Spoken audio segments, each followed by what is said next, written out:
ते सध्या काय करतात. मित्रमैत्रिणींनो, जाणून घ्या आपले माजी विद्यार्थी सध्या काय करतात हे. नमस्कार, मी अथर्व शितोळे. आपण ऐकताय PCET infinity 90.4 FM reflecting you. आज त्याच पॉडकास्ट सिरीजला आपण कंटिन्यू करतोय. ते सध्या काय करतात. एपिसोड 3. एपिसोड 2 मध्ये आपण बऱ्याच गेस्टना मिळालो. आता नेक्स्ट आपण एपिसोड 3 मध्ये मिस्टर अजय भुजबळ आणि मिस्टर सुयोग गावडे यांना आज आपण पॉडकास्टमध्ये सामील करून घेऊया. तर नमस्कार. पहिल्यांदा नमस्कार. PCCच्या कॅम्पसमध्ये तुमचं पुन्हा एकदा स्वागत आहे. तर सुरुवात आपण इंट्रोडक्शन पासूनच करू. तुम्ही इंट्रोडक्शन. माझं नाव अजय सुनील भुजबळ. मी राहणारा मी पुण्याचाच आहे. मी या कॉलेजमध्ये 2018चा मेकॅनिकल डिपार्टमेंटचा अलुमनी आहे. अगोदर मी गव्हर्नमेंट पॉलिटेक्निक पुण्यामध्ये डिप्लोमा केला होता आणि या कॉलेजमध्ये मी डायरेक्ट सेकंड इयर म्हणून जॉईन केलं होतं. त्याच्यानंतर मी एमटेकसुद्धा या कॉलेजनी म्हणजे 7 लाभल्यामुळं चांगल्या शिक्षकांची, त्यामुळे मला एमटेकला प्रमोट केलं सर्वांनी, विद्यार्थ्यांनी आणि टीचर्सनी सुद्धा. त्यामुळे मी एमटेक कम्प्लीट केलेलं आहे NIT त्रिची येथून. त्याच्यानंतर मी आता वर्किंगमध्ये आहे आणि रिसेंटली मी इस्रोमध्ये सायंटिस्ट म्हणून माझं सिलेक्शन झालेलं आहे. सो सुयोग. माझं नाव सुयोग श्रीकृष्ण गावडे. मी पुण्याचाच आहे. मी स्टार्टिंगला 10th नंतर डिप्लोमा केला, तो गव्हर्नमेंट पॉलिटेक्निक पुणे इथून केला. त्याच्यानंतर मी डायरेक्ट सेकंड इयरला ॲडमिशन घेतलं PCCV कॉलेजमध्ये. PCCVमध्ये आल्यापासून बऱ्याचशा गोष्टी शिकायला भेटल्या. सॉफ्ट स्किल्स म्हणा, त्याचा फायदा मला पुढील जीवनामध्ये झाला. PCCV नंतर कॅम्पस प्लेसमेंट मी महिंद्रा एक्सेल या कंपनीमध्ये काम केलं. तिथे 1 वर्ष काम केल्यानंतर थोडंसं कॉम्पिटेटिव्ह एक्झामची मी प्रिपरेशन केली, त्यासाठी सेल्फ स्टडी वगैरे केला. त्याच्यानंतर माझं प्लेसमेंट ONGCमध्ये झालं. तर 2019 साली मी ONGC जॉईन केली आणि आत्ता एक 6वं वर्ष मला चालू आहे. ONGCमध्येच मी आता कार्यरत आहे. Okay, nice. तर ज्या कंपनीमध्ये सध्या तुम्ही काम करताय, तर असं काही तुमचं पहिल्यापासून एम होतं का की स्पेसिफिक त्या कंपनीत मला काम करायचं, किंवा असं काही गोल होता का तुमचा? गोल तसं म्हणायला गेलं तर जेव्हा कॉलेजमध्ये म्हणजे डिप्लोमा जेव्हा केला तेव्हा काय अशा गोष्टी माहीत नव्हत्या. जेव्हा डिग्रीमध्ये आलो तिथे फॅकल्टीज ज्या होत्या त्या खूप सपोर्टिव्ह. आता आम्ही डायरेक्ट सेकंड इयर डिप्लोमा करून आलो होतो, त्यामुळं थोडंसं कसं आमची संख्या लिमिटेड होती, पण त्याच्यामध्ये पण फॅकल्टींसोबत इंटरॅक्शन खूप चांगलं व्हायचं. तेव्हा फॅकल्टींनी म्हणजे काय कसं जीवनाकडे बघण्याचा दृष्टिकोन कसं असलं पाहिजे, म्हणजे प्रायव्हेट ऑर्गनायझेशन्स काय असतात, गव्हर्नमेंट ऑर्गनायझेशन्स काय असतात, म्हणजे इंडियामध्ये टॉप मोस्ट पोझिशन्स टेक्निकल फील्डमध्ये जायचं असेल तर काय असतं. लाईक इस्रो सायंटिस्ट झालं, तुम्ही इंजिनिअरिंग सर्व्हिसेस IAS ऑफिसर होऊ शकता, बार्कमध्ये जाऊ शकता, DRDOमध्ये जाऊ शकता. म्हणजे मोठी स्वप्न पाहायला आम्हाला फॅकल्टींनी दाखवलं. म्हणजे खूप कमी आम्ही नशिबाने आहे की आम्हाला एवढे चांगले फॅकल्टी लाभले कॉलेजने. आणि आपल्या कॉलेजमध्ये लायब्ररी इन्फ्रास्ट्रक्चर खूप छान होतं. ह्या गोष्टींसाठी ज्या लागणारे बुक्स आहेत, परत आपले मेसाची कमिटी असते, मेकॅनिकल इंजिनिअरिंग स्टुडंट असोसिएशन, ते व्हेरियस प्रोग्राम ऑर्गनाईज करतात जेणेकरून विद्यार्थ्यांना कळावं की what after BTech, what you can do after your BTech, म्हणजे काय करिअर ऑप्शन असतात. म्हणजे प्रायव्हेटमध्ये जर जायचं असेल तर तुम्ही कोणत्या स्टेजपर्यंत जाऊ शकता, जर तुम्ही गव्हर्नमेंटकडून जायचं असेल तर कोणत्या गोष्टीकडे जाऊ शकता. त्याच्यामध्ये कसं माझं पहिल्यापासून माझं प्रिपरेशनमध्ये चांगलं असल्यामुळं माझा कल कुठंतरी गव्हर्नमेंटकडे होता की जेणेकरून मला गॅझेटेड क्लास 1 ऑफिसर व्हायचं होतं. हे माझं डिग्रीला पाहिलेलं माझं स्वप्न होतं. आता बऱ्याच अडचणी आल्या त्याच्यामध्ये, म्हणजे it took around 5 years to complete it. म्हणजे पण मी पहिल्यापासून ती गोष्ट सोडली नाही. म्हणजे अलॉंग विथ जॉब, म्हणजे बीटेक नंतर माझं कॅम्पस प्लेसमेंट झालं होतं. तिथं एस्केप बिअरिंग कंपनीमध्ये होतं मी चिंचवडला. तिथं मी 1 वर्ष केलं. ते करताना सुद्धा मी एज्युकेशन प्रिपरेशन करत होतो. त्याच्यानंतर मग मी मध्यंतरी प्रिपरेशनला दिल्लीत सुद्धा गेलो होतो याच्यासाठी, इंजिनिअरिंग सर्व्हिसेसच्या प्रिपरेशनसाठी. मग त्याच्या पण प्रिपरेशन करताना सुद्धा फॅकल्टी सोबत कंटिन्युअसली टचमध्ये होतं. आपले बुईटे सर असतील, कोरे सर असतील, सुरवडे सर असतील, जे माझे प्रोजेक्ट गाईड होते, त्यांच्यासोबत पण कंटिन्युअस आमचं इंटरॅक्शन व्हायचं. सर काय चाललंय, कसं व्हायला पाहिजे प्रिपरेशन वगैरे मध्ये. मग त्याच्यानंतर सगळ्यांना माहिती आहे कोविड आला 2020 मध्ये. सो कोविडमध्ये गोष्टी थोड्या स्टॉप झाल्या. कुठेतरी थोडीशी मनामध्ये इन्सिक्युरिटी आली, अरे एवढा आता अभ्यास करून झालेला आहे, पण आता गव्हर्नमेंटच सगळं स्टॉप झालेलं आहे. आता म्हणजे सगळ्या गव्हर्नमेंटच्या प्रायोरिटी चेंज झालेल्या आहेत. आता काय करायला हवं. तेव्हा पण आपलं नेहमीप्रमाणे आपला गायडन्स सरांकडे आलो. सरांना येऊन भेटलो. सर काय करायला पाहिजे. आता सर म्हणले आता कसं एवढं तुमचं एज्युकेशन चांगलं आहे, you should go for an MTech as a you have good GATE score तेव्हा चांगला होता. अराउंड माझा 2000 गेट रँक होता त्या टायमिंगला. त्यामुळे मला NIT त्रिचीला ॲडमिशन मिळून गेलं. मग NIT त्रिची मध्येच करता ते कॉलेजने त्या कॉलेजचं पण खूप चांगलं एक्सपोजर होतं. मग तिथून माझं बजाज ऑटोमध्ये प्लेसमेंट झालं. मग आता मी एमटेक नंतर 2022ला कम्प्लीट झालं. मग 2022 पासून तर 2024 तर 2.5 वर्ष झाले मी बजाजमध्ये मॅनेजर म्हणून कार्यरत आहे. आता ते करून मी ह्या गोष्टी केलेल्या त्या गोष्टी. तर याच्यामध्ये कसं ह्या गोष्टी एकट्याला करणं पॉसिबल नाही. कुठंतरी आपले जे रूट्स आहेत, आम्ही डिग्रीमध्ये असताना जे आमचे रूट्स रोवले होते सरांनी, त्या गोष्टी म्हणजे कुठल्या गोष्टीला किती इम्पॉर्टन्स दिला पाहिजे. म्हणजे तुम्हाला कमी वयामध्ये सपोज आता कसं असतं की ह्या जनरेशनकडे, आपली जनरेशन बघितली आपण तर कमी वेळामध्ये आपल्या जनरेशनकडे खूप सारा पैसा यायला लागलेला आहे. आता माझं सुद्धा बजाजमध्ये खूप चांगलं पॅकेज आहे, NIT असल्यामुळं पॅकेज खूप चांगलं आहे. पण त्या कुठंतरी लक्झरीला म्हणजे न बळी जाता मी प्रिपरेशन चालू ठेवलं. म्हणजे I didn't give up. So कुठंतरी मला त्याचं आता फळ मिळालंय. म्हणजे सर्वांचं मला आशीर्वाद लाभले त्याच्यामध्ये, सर्वांच्या साथीने, मित्रांची पण खूप मला साथ पहिल्यापासून लाभलेली आहे या गोष्टीमध्ये. सो मी अचीव्ह केलेलं आहे आपल्या. नक्की. सर तुम्ही काय सांगा? जसं की ॲक्च्युली मी डिप्लोमा याच्यामधून केलं होतं, मेकॅनिकलमधूनच. थोडंसं टेक्निकल बॅकग्राऊंड होतं स्टार्टिंगपासून. तर टेक्निकलमध्येच काहीतरी आपल्याला चांगलं करायचं असं पहिल्यापासूनच हे होते. तर त्याच्यानंतर काय झालं की डिग्रीला आल्यानंतर जे शिक्षक आहेत आमचे, विवेकानंद सर, कोरे सर, त्यांनी स्टार्टिंगपासून म्हणजे बेसिक फंडामेंटलवरती जास्त भर दिला. तर त्याच्यानंतर समजलं की आपण डिप्लोमा जर झाला असला आपला तरी आपल्याला टेक्निकलमध्ये काहीच माहिती नाही. त्याच्यानंतर काय झालं, आपल्या कॉलेजने एक सेशन अरेंज केला होता. त्या सेशनमध्ये त्यांनी गेट संबंधी माहिती दिली होती. तर तिथं आमची गेट सोबत म्हणजे ओळख झाली आम्हाला की हे एक्झाम असे की याच्यामध्ये काहीतरी आपण अभ्यास करून फंडामेंटल वगैरे क्लिअर करून चांगल्या ठिकाणी करू शकतो. तर त्याच्यानंतर आम्ही क्लास वगैरे केला होता आणि फंडामेंटल्स वगैरे क्लिअर करायला बाकीचे शिक्षक आहेत आमचे, कोरे सर वगैरे, त्यांची पण चांगली मदत झाली. तर अभ्यास त्याचं केल्यानंतर नेमकं काय आलं त्यावेळेस की आपलं म्हणजे अटेंडन्स वगैरे 75% कंपल्सरी आहे. ते करून सुद्धा अभ्यास करणं थोडंसं डिफिकल्ट जायचं, कारण सॅटर्डे संडे क्लासेस असायचे, फ्रायडेपर्यंत कॉलेजचं काय ना काय असायचं. तर थोडंसं त्या टायमामध्ये थोडं स्ट्रगल जास्त करावं लागलं. मग फर्स्ट अटेम्प्टमध्ये स्कोर चांगला होता दोघांचा पण आमचा, पास म्हणजे रँक नव्हती तेवढी चांगली, पण क्लिअर केली होती आम्ही एक्झाम. तर त्या पहिल्या अटेम्प्टमध्ये काय झालं नाही कोण सिलेक्शन. तर मग कॅम्पस थ्रू प्लेसमेंट झालं महिंद्रामध्ये. मी महिंद्रामध्ये जॉईन झालो त्याच्यानंतर. तर महिंद्रामध्ये गेल्यानंतर काय झालं, तिथे थेरॉटिकल नॉलेज जे भेटलेलं आहे आपल्याला, समजा आपल्याला प्रॅक्टिकली गोष्टी खूप कमी करायला भेटतात अकॅडमिक करिअरमध्ये. तर त्याचं पूर्णपणे प्रॅक्टिकली मला करायला भेटलं महिंद्रामध्ये. तर ते जे माझं पहिलं जे 1 वर्ष होतं अकॅडमिक नंतरचं, ते सुद्धा खूप म्हणजे काहीतरी शिकून मला चांगले शिकून देणार होतं. त्यामधून भरपूर गोष्टी मला शिकायला भेटल्या, कल्चर कसं असतं ऑर्गनायझेशन ते समजलं. त्याच्यानंतर काय आलं की 1 वर्ष जॉब केल्यानंतर मला असं जाणवलं की प्रायव्हेट क्षेत्रामध्ये एवढी काही ग्रोथ नाही आहे. आपण थोडंसं अजून पण एक्सप्लोर करू शकतो याच्यामध्ये, कारण गेटचा थोडासा अभ्यास केला होता आधी, त्याच्यामुळे थोडंसं ते एक फंडामेंटल्स वगैरे थोडी क्लिअर व्हायला लागली होती हळूहळू. आणि त्याच्यानंतर काय केलं की फंडामेंटलवरती अजून फोकस दिला आणि ONGC त्याच दरम्यान म्हणजे ONGC जी ॲड निघाली होती, तर मग त्याचा अभ्यास करायला सुरुवात केली. तर मग असं 1 आठवड्याभर थोडासा गॅप घेऊन स्टडी वगैरे केला त्याचा, आणि पहिल्याच अटेम्प्टमध्ये मात्र सिलेक्शन झालं ONGC मध्ये.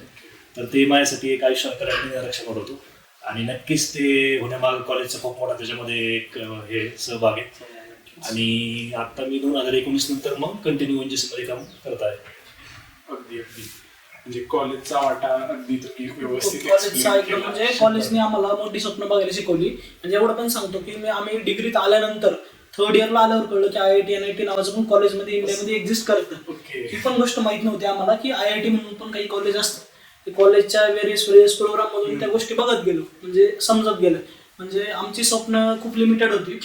कॉलेजने त्याच्यामध्ये खत पाणी घालून म्हणजे रोपटं होतं त्याला झाड करायचं काम आमच्या कॉलेजने केलेलं. नक्कीच. आता जसं की तुम्ही सगळं पाठीमागचा सगळा तुमचा पास्ट आता तर सांगितला, आता तुम्ही तुमच्या थोडं रोल्स बद्दल जर सांगितलं तर अजून क्लॅरिटी होईल आपल्या व्ह्यूअर्सना की आता ज्या तुम्ही रोल लागता तुम्ही सिलेक्ट झाला तो रोल आणि तुम्ही गेली 6 वर्ष ज्या रोलवर काम करताय ते थोडं जरा तर. आता रिसेंटली तर मी करंट वर्किंग प्रोफेशनलमध्ये बजाज ऑटोमध्ये मी असिस्टंट मॅनेजर म्हणून आहे. तिथं मी इंजिन क्वालिटी डिपार्टमेंटमध्ये काम करतो. जे इंजिनचे जे सगळे क्वालिटी रिलेटेड वर्क असतात ते माझ्याकडे येते. अपार्ट फ्रॉम दॅट जे करंट माझं सिलेक्शन झालेलं आहे इस्रोमध्ये सायंटिस्ट म्हणून, त्याच्यामध्ये माझं रेफ्रिजरेशन एअर कंडिशनिंग या डोमेनमध्ये सिलेक्शन झालेलं आहे. आणि तिथं मी सायंटिस्ट C या ग्रेडवर असणार आहे. ती एंट्री लेवल सायंटिस्टची पोझिशन असते. सो तिथलं work nature exactly refrigeration system design development मध्ये असणार आहे या गोष्टीमध्ये. त्याची एम्प्लॉयमेंट ऍप्लिकेशन्स काय काय असते ते. आता एक्झॅक्टली वर्क लोड क्लॅरिटी तिथं जॉईन झाल्यानंतरच कळलं. तुम्ही काय सांगाल सर? स्टार्टिंग जर सांगायचं झालं सुरुवातीला तर मी महिंद्रामध्ये as a graduate engineer training म्हणून होतो. तिथं मी इंटरनल डिपार्टमेंट होतं, त्याच्यामुळे प्रॅक्टिकली एक्सपोजर तर जास्त भेटला. त्याच्यानंतर ONGC मध्ये मी ॲज अ ज्युनियर इंजिनियर म्हणून जॉईन झालो होतो वर्कशॉपमध्ये. तर त्याच्यानंतर 4 वर्षानंतर माझं आता प्रमोशन झालं मागच्या वर्षी.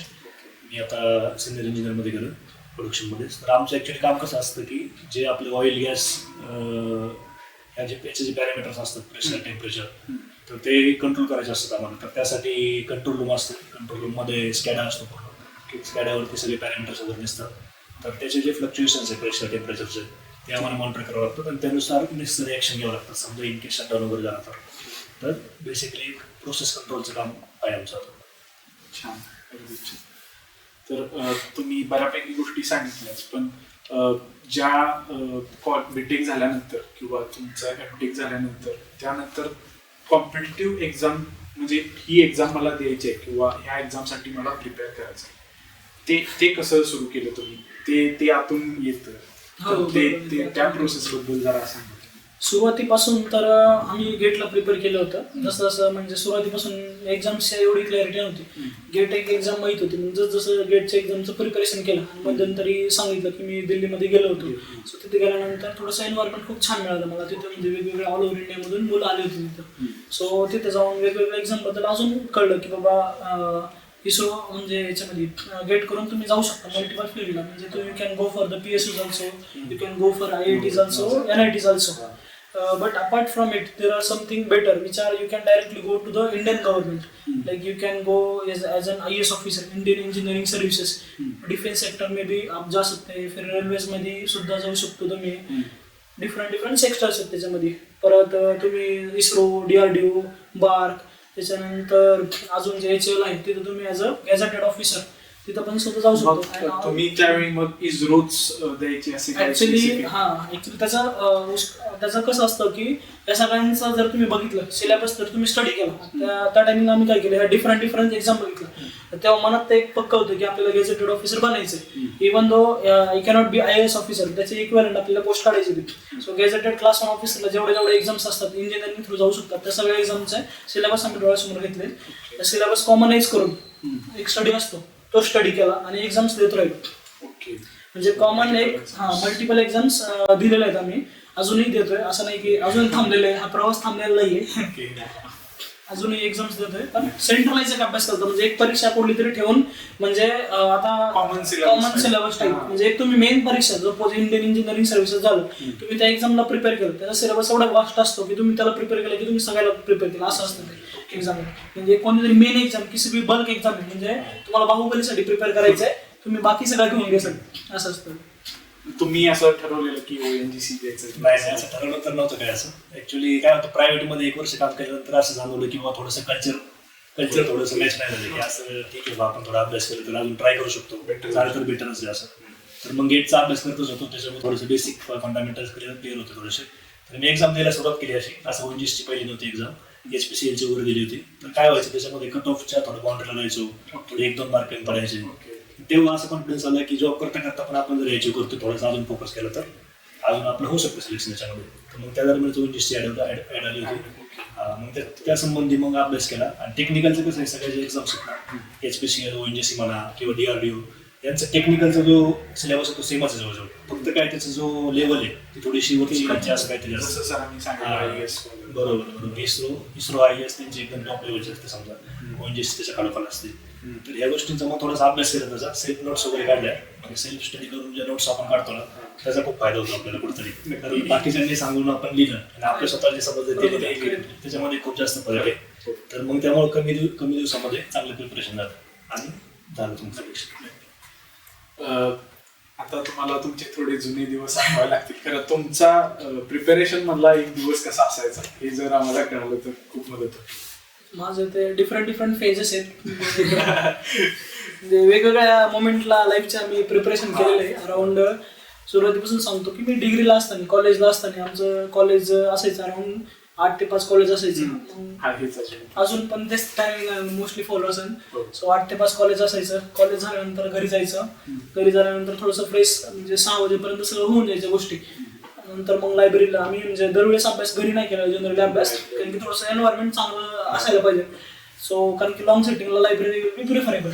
सो लायब्ररीत जायचो. लायब्ररीमध्ये 3-4 तासाचं एक सेशन असायचं पहिलं टेक्निकल. सुरुवात टेक्निकल बसून करायचे, नंतर ब्रेक घ्यायचं मध्ये 1 अर्धा तासाचा. त्यात काय आपला डिनर वगैरे कम्प्लीट करून मग रात्रीचं सेशन. रात्रीच्या सेशनमध्ये थोडंसं आता टायर्डनेस आलेला असतो दिवसभराचा न्यायचा, मग त्या टाइमला थोडंसं न्यूमेरिकल्स प्रॅक्टिस करायचं, ॲप्टिट्यूड वगैरे घ्यायचं असं. आणि मग सकाळी अर्ली मॉर्निंग उठून तुम्ही रिव्हिजनचा पिरियड ठेवायचा, 2 तास झालेल्या गोष्टी तुम्ही रिव्हिजन झाले पाहिजे, नाही तर आपण करत जातोय कारण पुढचं पाठ मागचं सपाट अशी गोष्ट नाही झाली पाहिजे, म्हणजे सगळं आपल्याला धरून जायला पाहिजे. हाच अप्रोच तुम्ही हाच अप्रोच पूर्ण म्हणजे आता याच्यामध्ये फक्त कॉलेजचं चेंज झालं, म्हणजे ह्या टाइमला कॉलेज होतं, कधी जॉब होता, कधी एमटेक होतं, म्हणजे स्ट्रॅटर्जी हीच, फक्त रोल चेंज होते, म्हणजे कधी जॉब सोबत केलं कधी याच्यासोबत केलं, बट बेसिक फंडा हाच की तुमचा जो स्टडी रुटीन आहे. आता कसं मी असंही अभ्यास केला सुट्टीच्या दिवशी की कंटिन्युअस लॉंग अवर मध्ये 14 आवर सिटिंग मध्ये गेलेलं आहे, बट ते दररोज पॉसिबल नाही होत, ऑब्विसली बॉडी त्याच्याला अडॉप्ट नाही होत. सो तुमचा जो स्टडीचा आहे तो तुम्ही स्लॉट्स मध्ये डिवाइड करा, 3-3 4-4 तासाच्या डिपेंड ऑन कॅपॅसिटी तुम्ही स्लॉट्स मध्ये डिवाइड करा. आणि तो जो तुमचा पीक पिरियड असतो की ज्याच्यामध्ये तुमचं एकदम आपलं असतं ना पिरियड की सकाळी उठलं डोकं खूप शार्प चालतं, गोष्टी खूप लवकर ग्रास्प होतात, असे प्रत्येक माणसाचे दिवसभरातले वेगवेगळे स्लॉट असतात, ते डिपेंड असतात माणसावर, काहींचा संध्याकाळी असतो, काहींचा सकाळी असतो, काहींचा रात्री पण असतो. सो तो तुम्ही स्लॉट तुम्ही ओळखताय, ती पर्सनली तुम्ही ओळखायचं, आणि त्या स्लॉटमध्ये तुम्ही डिफिकल्ट सब्जेक्ट किंवा थेरॉटिकल सब्जेक्ट चॅलेंजिंग किंवा नवीन गोष्टी तुम्हाला लर्न करायच्या त्याच्यामध्ये घ्यायचं. आणि थोडंसं दिवसभराचा टायर्डनेस झाल्यावर मग तुम्ही रात्री घेऊ शकता, न्यूमेरिकल प्रॅक्टिस करू शकता, जेणेकरून तुमचं ब्रेन वर्कआउट झालं पाहिजे, म्हणजे तुम्हाला इफेक्ट नाही लागली पाहिजे, प्रोसेस झालं पाहिजे, म्हणजे अशा गोष्टी. आणि रिव्हिजनचा पण एक स्लॉट, असे 3 स्लॉटमध्ये तुम्हाला डिवाइड करणं मोस्ट आहे. Revision is the key. आणि जसं सुयोगने सांगितलं सेल्फ नोट्स तुम्ही प्रिपेअर करून स्वतःच्या नोट्स काढून ठेवल्या पाहिजे, आणि त्याच नोट्स तुम्हाला दुसऱ्याच्या नोट्स तुम्ही फॉलो करू शकता, बट त्याच्यावरून तुम्हाला क्लॅरिटी नाही राहणार, म्हणजे तुम्ही स्वतः प्रिपेअर केलेली गोष्ट ती तुम्हाला क्लॅरिटी जास्त राहते. तुम्ही काय वेगळं केलं कसं की असं वेगळं म्हणण्यापेक्षा कसं लास्ट इयरला मी थोडासा अभ्यास चांगला चालू केला, तोपर्यंत जेमतेमच होता अभ्यास. लास्ट इयरला थोडी जाणीव झाली की आता काहीतरी कॅम्पस प्लेसमेंट होईल नाही होईल, पण आपलं एक आपल्या साईडने पण थोडंसं सेल्फ प्रिपरेशन चालू केलं पाहिजे. तर मग त्या दरम्यान काय झालं, क्लास लावला गेटचा. तर गेटच्या क्लासमध्ये कसं होतं, रुटीन असं असायचं की कॉलेज असायचं सोमवार ते शुक्रवार, तुम्हाला टायमिंग तर माहितीच आहे आपलं, एवढा काही वेळ भेटत नव्हता त्याच्यामध्ये. मग त्याच्यामुळे आम्ही विकेटची बॅच घेतली होती सॅटर्डे संडेची, तर त्याच्यामध्ये पण मग 2 दिवस क्लास असल्यामुळे पूर्ण दिवसभर क्लास असायचा, मग काही वेळ भेटत नव्हता. मग त्याच्यामधून पुन्हा मार्ग काढून काय केलं, जे मंडे टू फ्रायडे जे आपले कॉलेजचे जे तास आहेत ते सोडून बाबा संध्याकाळचा जो वेळ आहे, आता याने जसं सांगितलं तसं माझा जो टाईम मला रात्रीचा अभ्यास चांगला व्हायचा, मला रात्रीच थोडंसं 2 तास जास्त लागायचं, त्याच्यामध्ये थोडं कव्हर करायचो, म्हणजे जे आपल्या क्लासमध्ये शिकवून झालं आहे कमी 2 दिवसामध्ये ते 1 आठवड्यामध्ये कव्हर झालं पाहिजे, जेणेकरून आपल्याला परत नको करायला लागणार. मग ते तसं कव्हर केलं. आता जर्नी तर तुमची अखंड काळा ज्यामध्ये बेसिक एकदम पॉलिटेक्निक मधून सुरू करून वगैरे, तर असे आता भरपूर चॅलेंजेस येतात की जे अनअवॉइडेबल असतात, जसं तुम्ही सांगितलं सुरुवातीलाच कोरोना वगैरे. असे अजून काय तुम्ही चॅलेंजेस फेस केले की ज्याच्यामुळे खरंच तुम्हाला असं वाटलं सेटबॅक झाला, किंवा असे इन्सिडेंट्स आले की तुम्हाला वाटलं गिव्ह अप, एक हा पीक ब्रेक पॉइंट येतो प्रत्येकाला, तर त्यावर तुम्ही कसं डील केलं, किंवा तुम्हाला कोणते आले तसे चॅलेंजेस? असे चॅलेंजेस आले जेव्हा मी दिल्लीला होतो तेव्हा. ऍक्च्युली जेव्हा माझा दिल्लीला जाण्याचा निर्णय होता, मी मेजरली इंजिनिअरिंग सर्व्हिसेससाठी दिल्लीला गेलो होतो, आणि जेव्हा मी दिल्लीमध्ये एंटर केलो तेव्हा आमच्या वॅकन्सी अराउंड 139 वॅकन्सी असायचं, म्हणजे तेवढ्या वॅकन्सी असायचं इंजिनिअरिंग सर्व्हिसेसला मेकॅनिकलसाठी. पण जेव्हा मी दिल्लीत पोहोचलो, म्हणजे चालू केलं प्रिपरेशन, तेव्हा ordnance factory unfortunately vacancy withdraw केला, त्याच्यामुळे वॅकन्सी 139 वरून पुढे 85 वर आल्या. तरी सुद्धा म्हणलं ठीक आहे, 85 is not a bad figure, we can still railway is there, you can always give a try. So मग एक पूर्ण 6-7 महिने प्रिपरेशन केलं.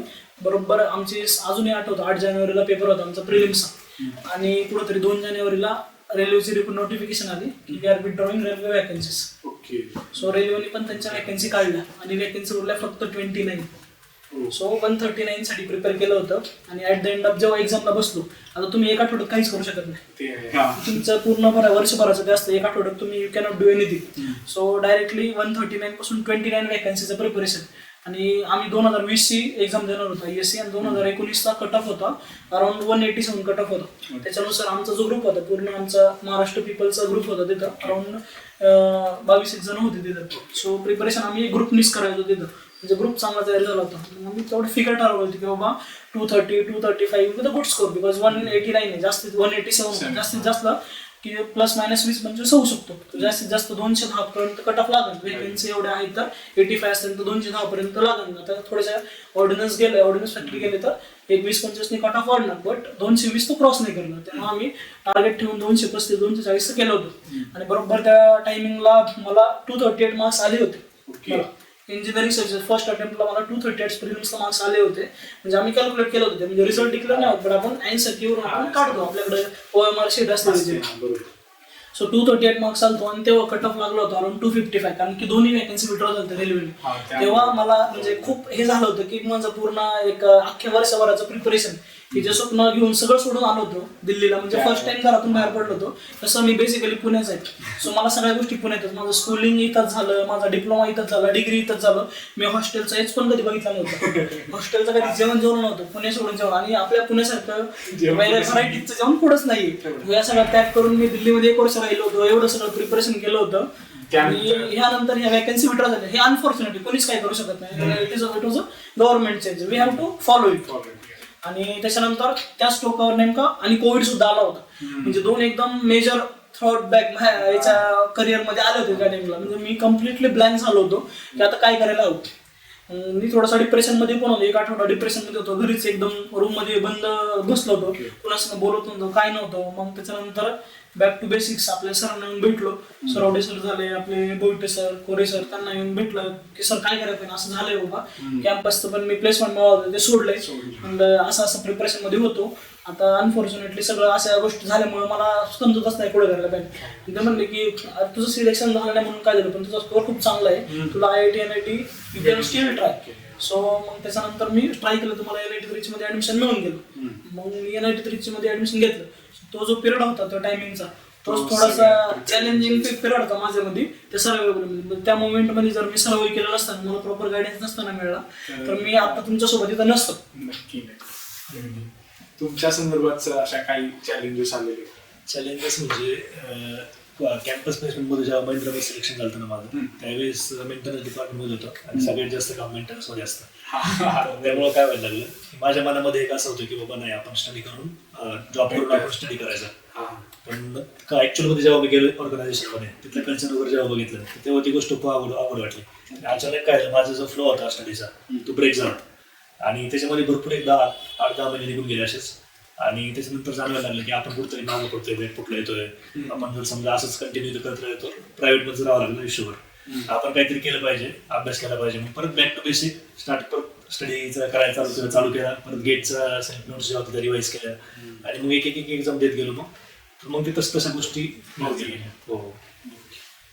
दोघांच्या पण ह्याच्यात हार्ड डिसिजन्स हा एक पार्ट आहे की, कारण जर स्टेबल जॉब असेल त्यातून पण जर खरंच जॉब सोडून किंवा जॉब मधून वेळ काढून जर अशा एक्झामसाठी प्रिपेअर करायचं असेल तर खरंच तो एक खूप डिसिजन घेणं ते खूप मोठा पार्ट आहे. आता तुमच्या ज्या रिस्पॉन्सिबिलिटीज आहेत, आता ऑलमोस्ट तुम्ही दोन कंपन्या, तुमची आता जी आहे ती कंपनी, तुम्ही पुढे असं काय म्हणजे असा प्लॅन आहे का की ह्यानंतर आता जसं तुम्ही बोलला की मी देत राहणार आहे? नाही, देत राहणार म्हणजे कसं की आता इस्रोमध्ये सपोज जॉईन झालं म्हणजे दुसरं माझं एक स्वप्न होतं की I wanted to become a doctor व्हायचं होतं. त्याच्यासाठी म्हणजे MBBS करून डॉक्टर होतात, पण मला नावापुढे कुठे डॉक्टर लागलं पाहिजे, त्यामुळे PhD करायची होती. आता इस्रोच्या अगोदर 1 वर्षापूर्वी माझं IISc बँगलोरला सुद्धा सिलेक्शन झालं होतं. पण अनफॉर्च्युनेटली कसं होतं की फॅमिली थोडंसं रिस्पॉन्सिबिलिटीज असतात. सो फॅमिलीचं कसं मला थोडंसं फॅमिलीला सुद्धा सपोर्ट करायचं, त्यामुळे ते सगळं सोडून मला जाता येत नव्हतं. त्यामुळे माझा करंट जॉब आहे बजाजचा, तो मला क्विट नव्हता करता येत, कारण की family is also dependent on me because I am coming from the middle class family. So मला फॅमिलीला सुद्धा थोडं सपोर्ट करायचं, त्यामुळे मला तो कुठेतरी गिव्ह केलं होतं. पण ते म्हणजे माझी 2दा IIT मद्रासमध्ये, एकदा IISc बँगलोरमध्ये 3 PhD ऑपॉर्च्युनिटी असून सुद्धा मला ती देता आलं नाही. ती कुठेतरी माझ्या मला खंत होती.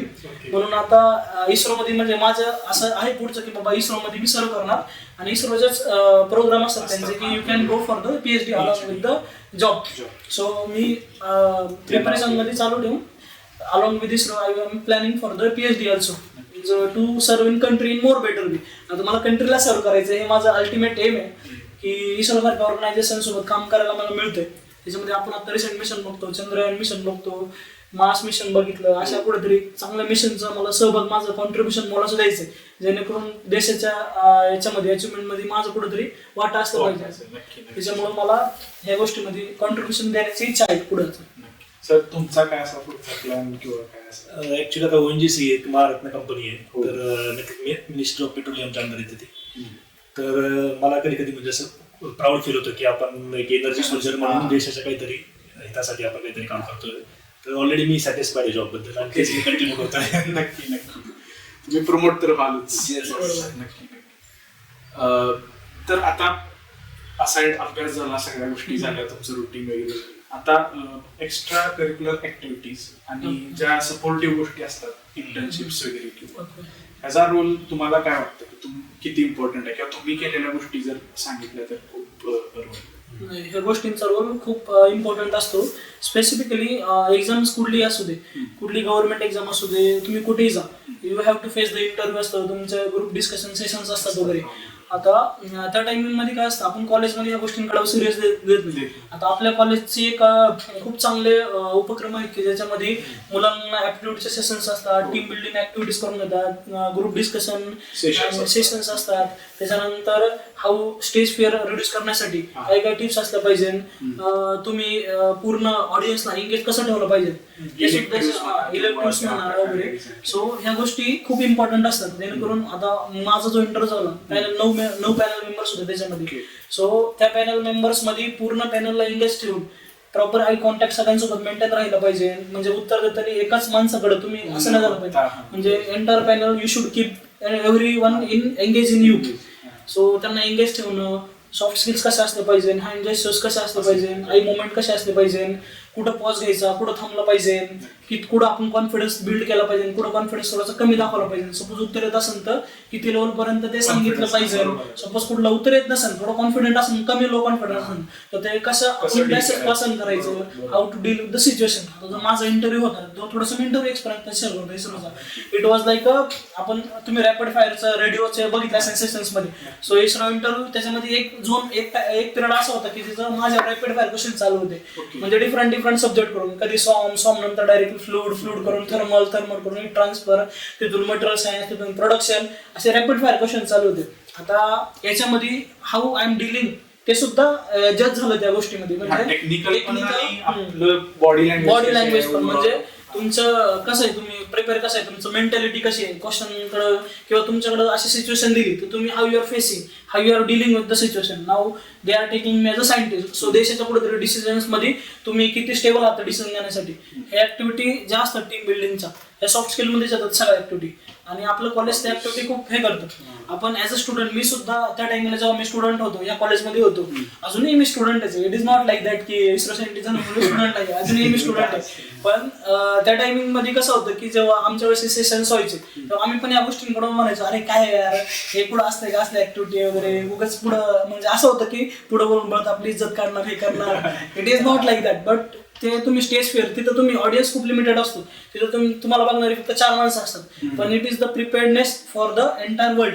आता पुढे जाऊन कुठंतरी तुम्हाला देशाचं नेतृत्व करायचं असेल, कुठं तुम्ही कुठल्या राज्याचं नेतृत्व करसान, कुठल्या तरी ऑर्गनायझेशनचं नेतृत्व करसान, तेव्हा पूर्ण भारत तुमच्या एका माणसाकडे बघत असेल. सो त्या टाइमला तुमचा कॉन्फिडन्स कुठेही डगमगला नाही पाहिजे. हे काम असतं आपले जे बीटेकचं कॉलेज असतं त्यांचं असतं. त्याच्यामुळे हे जे सेशन्स आपले असतात, सॉफ्ट स्किलचे सेशन्स, ते खूप सिरियसली घेणं खूप गरजेचं आहे त्या टायमिंगला. तेव्हा मला या गोष्टी जाणवल्या होत्या जेव्हा जेव्हा मी प्रिपरेशन फेजमध्ये इंटरव्ह्यू अटेंड करत गेलो, जेव्हा कॉलेजचे सुद्धा इंटरव्ह्यू होते अटेंड वगैरे. आता मी NIT त्रिचेला मी I am also training placement तिथं कॉर्डिनेटर होतो तिथं. सो तिथं मी मुलांचे प्रिपेअर करून घ्यायचो, मुलांकडून पूर्ण त्यांचे जीडी ऑर्गनाईज करणं, हे करणं. तेव्हा मला कुठेतरी जाणवलं आपल्या इम्पॉर्टन्स काय या गोष्टीचा. म्हणजे मुलं थोडंसं या गोष्टींकडे इग्नोर करतात, या गोष्टीला म्हणजे टेक्निकललाच खूप प्राधान्य देतात की बाबा ह्या गोष्टी इक्वली इम्पॉर्टन्स दिलं पाहिजे. की ह्या गोष्टी कसं असतं की आपण टेक्निकली प्रिपेअर करू शकतो, पण सॉफ्ट स्किलच्या गोष्टी आपल्याला आहे ना ग्रुपमध्येच प्रिपेअर कराव्या लागतात. ते डेव्हलप होणार स्किल आहे. सो सॉफ्ट स्किलचा खूप इम्पॉर्टन्स आहे. कुठेतरी तुम्हाला एक्स्ट्रा एक सॉफ्ट स्किल देतं म्हणजे देतच.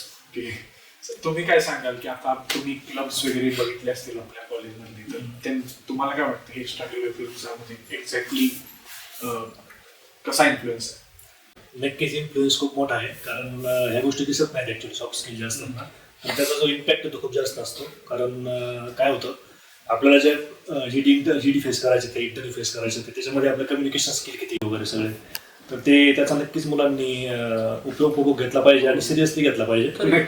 नक्की आणि अजून एक गोष्ट सांगायची म्हणजे जे आपण अकॅडमिक्स पूर्ण झाल्यानंतर जॉब ऑपॉर्च्युनिटी जर आपल्याला भेटत असेल तर नक्कीच ते ऍक्सेप्ट केली पाहिजे. कारण माझा पर्सनल अनुभव जर सांगायचा झाला तर मी महिंद्रामध्ये गेलो होतो मेंटेनन्समध्ये ॲज अ GET म्हणून. तर तिथं मला 2 गोष्टी खूप महत्त्वाच्या शिकायला भेटल्या. त्या म्हणजे मॅन पॉवर हँडलिंग आणि सिच्युएशन टॅकलिंग, अजून डिसिजन मेकिंग. या 2-3 गोष्टी ज्या आहेत ना त्या गोष्टी आपल्याला जॉबमुळेच फक्त भेटू शकतात आणि त्याचा आपल्याला नक्कीच पुढील आयुष्यामध्ये फायदा होऊ शकतो. तर नक्कीच आता भरपूर ऍस्पिरंट्स बघत असतील सध्या, तर त्यांना तुम्ही काय सांगाल की त्यांना तुमच्या टिप्स काय राहतील की ह्या गोष्टी करा किंवा ह्या गोष्टी करू नका, ज्या चुका तुमच्याकडून झाल्या किंवा ज्या तुम्ही बघितल्यात किंवा तुमच्या मित्रांकडून, असं तुम्ही काय टिप्स द्याल? चुका म्हणजे कसं असतं की आता आपण बघतो की आता याच्यामध्ये कसं झालंय आपल्या जनरेशन मध्ये की मुलांना रिसोर्सेस खूप जास्त अवेलेबल झालेले आहेत. आता तुम्हीच बघू शकता की आफ्टर कोविड एज्युकेशन इंडस्ट्री एकदम पूर्ण drastic change, 180 degree change directly. सगळे ऑनलाईन प्लॅटफॉर्म अवेलेबल झालेले आहे. त्यामुळं कुठेतरी असं झालंय की मुलांना ऑप्शन्स अवेलेबल जास्त झाल्यामुळं मुलं भरकटत चाललेली, इकडे जावा का तिकडे जावा. ह्या अकॅडमीचा हा फॅकल्टी खूप छान शिकवतो, याचा XYZ. So stick to your single source, म्हणजे एकच गोष्ट तुम्ही धरून चाला. It is not the thing त्यात की तुम्ही मल्टिपल गोष्टी केल्या तर तुम्ही खूप एक्सेल करा. तुम्ही एकच गोष्ट करा पण ती मन लावून करा, पूर्ण तुमचं 100% त्याच्यामध्ये द्या. सो तुम्ही एकाच डायरेक्शनला जावा. आणि तुमचे जे गुरु आहेत, गुरु राहिलेले आहेत तुमचे BTech मध्ये असतील, तुमचे स्कूलिंगमध्ये असतील, तुमचे तुम्ही अजून एक्सेल MTech करत असताना त्याच्यामध्ये असतील, त्या गुरूंचं मार्गदर्शन. कारण की ऑब्व्हियसली त्यांनी आपल्यापेक्षा पावसाळे खूप जास्त बघितलेले, सो त्यांनी अप्स अँड डाऊन्स लाईफमध्ये खूप बघितलेले आहेत. सो त्यांची साथ तुम्ही कधीतरी सोडली नाही पाहिजे. म्हणजे तुम्ही त्यांच्यासोबत इंटरॅक्टिव्ह राहिलं पाहिजे गोष्टी काय चालू सध्या सिच्युएशन्स वगैरे. कारण की आपण एकच स्टुडंट असतो, ते आपल्यासारख्या हजारो स्टुडंटला गाईड करत असतात. सो तुम्ही ह्या गोष्टी करत असताना त्यांचं मार्गदर्शन नेहमी घेत असतं पाहिजे. सर आता काय केलं पाहिजे, असं झालं वगैरे. तुमचा प्रोग्रेस जे काय तर त्यांनी सांगितलं पाहिजे. तुमच्या जे काही चूक होत असतील, कुठेतरी तुम्हाला डिमोटिवेट होत असेल, सो त्या गोष्टी तुम्हाला सांगितलं पाहिजे. म्हणजे तुम्ही तुमच्या फॅकल्टीजना ॲज अ फ्रेंड म्हणूनच तुम्ही त्यांना ट्रीट केलं पाहिजे. जेणेकरून असं फ्रेंड म्हणजे एकदम जास्त फ्रेंड मध्ये नाही द्यायचा, ते आपले गुरु आहे त्यांचा रिस्पेक्ट पण राहिला पाहिजे. सो असं तुम्ही स्टिक टू वन सोर्स. आणि एखादी गोष्ट एकदा तुम्ही चालू करते, पहिल्यांदा ठरवा बसून व्यवस्थित जे तुम्हाला करायचं, ज्या डायरेक्शन मध्ये जायचं. जसं आमचं फिक्स होतं आमच्या दोघांचं, आम्हाला गव्हर्नमेंट डायरेक्शन मध्ये जायचंय की बाबा गॅझेटेड ऑफिस व्हायचं. जसं आमच्या त्याच्या जेवढ्या पॉसिबल एक्झाम्स आहेत त्यांना आम्ही काढून ठेवल्या होत्या. त्याचं सिंगल त्याला युनाइट करू, सॉर्ट आउट केलं. त्याच्यानंतर एक ह्याच्यामध्ये असतं फनलिंग केलं, सेंट्रलाइज सिलेबस काढला काय काय, आता याच्यासाठी काय काय केलं पाहिजे, याच्याबरोबर याच्यासाठी पुढे कोणते कोणते कोर्सेस केले पाहिजे, कोणत्या कॉलेजला गेलं पाहिजे. त्याच्यासाठी मग शिक्षकांसोबत बसलो, जे आमचे जे शिक्षक होते त्यांच्यासोबत पर्सनली येऊन त्यांना भेटलो, काय केलं पाहिजे. मग ते मार्गदर्शन अशा गोष्टी घडत गेल्या. म्हणजे तुम्ही पहिल्यांदा ठरवा तुम्हाला काय करायचंय, हा इम्पॉर्टंट आहे. म्हणजे सॉर्ट आउट करा त्या गोष्टी. डायरेक्शन इम्पॉर्टंट आहे. अजून तुम्ही काय सांगाल? जसं अजयने सांगितलं ते मी कंटिन्यू करेल. ध्येयाची निवड सगळ्यात पहिल्यांदा करायची. ध्येयाची निवड केल्यानंतर आपले काय पॉझिटिव्ह पॉईंट्स आहेत ते अनालाइज करून त्या दृष्टीने प्रवास करायचा. म्हणजे असं नाही की कुठेतरी मधल्यामध्ये जायचं, जिकडे जायचं तिकडे टॉपला जायचं डायरेक्ट. आणि त्या दृष्टीने सगळ्या गोष्टी करायच्या. पण त्याच्यामध्ये बेसिक फंडामेंटल्स क्लिअर करणं असो किंवा जो जसं बोललो अजय की शिक्षकांचा गायडन्स असो, त्या गोष्टी रेफरन्स बुकचा वापर, तर त्याने बेसिक फंडामेंटल वगैरे क्लिअर होतात. म्हणजे सिलेबस जो आहे तो सिलेबसच्या बाहेर जाऊन ज्या गोष्टी आपल्याला का आपण जे शिकतोय, कशासाठी शिकतोय ते जाणून घेणं गरजेचं आहे. नक्की. अँड अजून एक याच्यामध्ये ऍड करतो की जसं सुयोगने सांगितलं की ध्येयाची निवड करत. आता असं असतं की आपण एक एक्झामची प्रिपेअर केलं, सपोज टॉपची निवड करतो, तर मध्ये कुठेतरी आपल्याला दुसरी पोझिशन मिळून गेली, त्याच्यामध्येच समाधानी म्हणजे हे न होता कम्फर्ट झोन मध्ये न जाता आपण त्या गोष्टी चालू ठेवल्या पाहिजे. जोपर्यंत टेम्पररी सॅटिस्फॅक्शन म्हणजे लो मध्ये सॅटिस्फाय नाही व्हायचं. हा ऑफकोर्स यू कॅन सर्वाईव्ह, तुमच्या नीड्स ज्या असतील त्या गरजेच्या आहेत त्या सोबत करून, पण आपलं अल्टिमेट एम सोडला नाही पाहिजे. म्हणजे ज्यासाठी आपण जे चालू केले ते जोपर्यंत अचीव होत नाही तोपर्यंत थांबायचं नाही. ध्येय प्राप्ती झालीच पाहिजे. बरोबर. चालेल, अशा आपण गप्पा मारत बसल्यावर वेळ कमी पडेल. नक्कीच नक्कीच. तुम्ही आलात दिवसभर, आज मी तुमच्या बरोबर जाईल, आपण सगळ्यांकडे गेलो, आज फिरलो आपण. तुम्ही तुमचे जुने दिवस तुम्हाला आठवले असतील. नक्की. तुम्ही असंच येत राहावं, नक्की कॉन्टॅक्ट मध्ये राहावं जसं तुम्ही आजपर्यंत आहातच फॅकल्टीच्या. हो. असंच ह्या नोटवर आपण मग एंड करूया. नक्की नक्की. आणि आपली भेट परत होईल. हो नक्की ओके चालतंय. थँक्यू. थँक्यू. थँक्यू.